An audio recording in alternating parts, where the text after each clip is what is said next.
Hoy, 31 de octubre, se cumplen 503 años del comienzo de la Reforma Protestante. En este día, un monje alemán llamado Martín Lutero redescubrió la verdad o la doctrina más importante de toda la Biblia y clavó sus 95 tesis en la puerta de la Catedral de Wittenberg.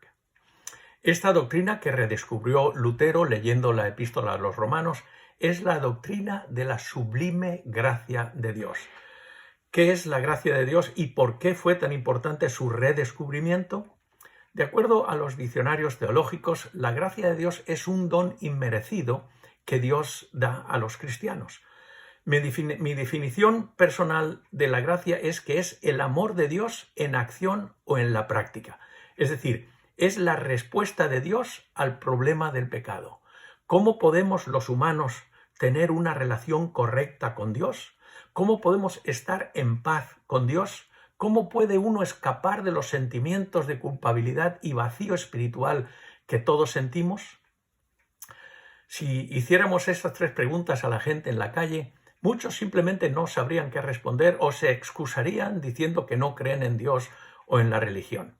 Sin embargo, muchos cristianos dirían que estar en paz con Dios y tener una buena relación con Él consiste en obedecer sus mandamientos y en cumplir a rajatabla todos los principios y valores bíblicos.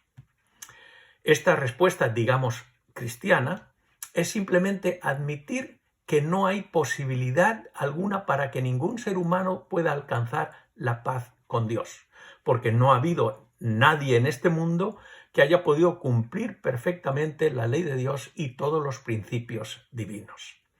Entonces, ¿de qué sirve la ley de Dios y los principios divinos? Sirven para que el ser humano entienda la gravedad del pecado, para hacerle ver sus deficiencias y la imposibilidad de escapar del pecado por sí mismo. La gracia de Dios es el remedio para la incapacidad humana de vencer sus temores, sus frustraciones y alcanzar la felicidad que solo la paz de Dios puede traer al alma. Dios se encarnó en la persona de Jesucristo y dice la Biblia que estaba lleno de gracia y de verdad, y que vino para que todos los que lo aceptaran tuvieran el privilegio de ser hechos hijos de Dios. En San Juan capítulo 1 lo dice, y en este mismo capítulo 1, en el versículo 17, dice que la ley fue dada por Moisés, pero la gracia y la verdad vinieron por Jesucristo. Esta maravillosa gracia tuvo su expresión suprema en el sacrificio que hizo Jesús en la cruz del Calvario, y todos los que creen en Él pueden tener la vida eterna que Dios ha prometido. San Juan capítulo 3, versículo 16. Y en el versículo siguiente, el 17, dice que Cristo no vino a condenar al mundo, sino para que el mundo sea salvo por medio de él. La Biblia, vez tras vez, dice que todos hemos pecado y que la única manera de ser justificados, es decir, ser declarados justos o inocentes, es por la gracia de Dios. San Pablo en Romanos 3 y lo repite de nuevo en Efesios 2, dice que por gracia habéis sido salvos, pues es un don de Dios, no a base de obras. ¿Por qué fue tan importante el redescubrimiento de la gracia que hizo Lutero? Porque en los siglos que siguieron a la muerte de Cristo y sobre todo en la Edad Media, el énfasis de los cristianos se enfocó en otros temas secundarios, a pesar de que en el consejo de San Pablo, a los que esperan la segunda venida del Señor, en el último versículo de su segunda epístola, aconseja que debemos crecer en la gracia.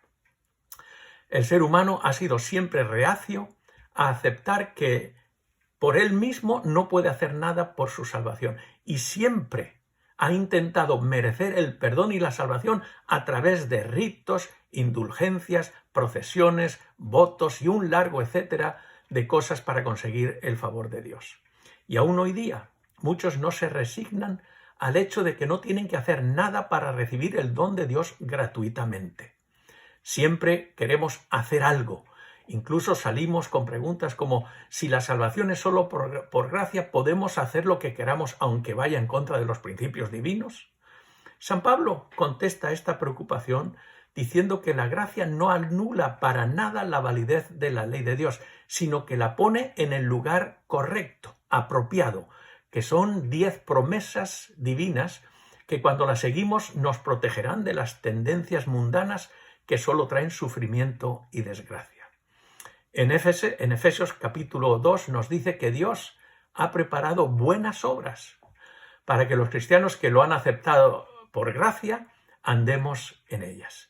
En este aniversario del comienzo de la Reforma Protestante, haremos bien en recordar lo que la hermana Elena White nos dijo que debemos enfatizar, y esto está en el libro Fe y Obras, página 16. No hay punto que precisa ser considerado con más fervor, repetido con más frecuencia o establecido con más firmeza en la mente de todos que la imposibilidad de que el hombre caído haga mérito alguno por sus propias obras, por buenas que éstas sean. La salvación es solamente por fe en Cristo. Gracias, Martín, gracias, Elena, y sobre todo gracias a Dios por su extraordinario don.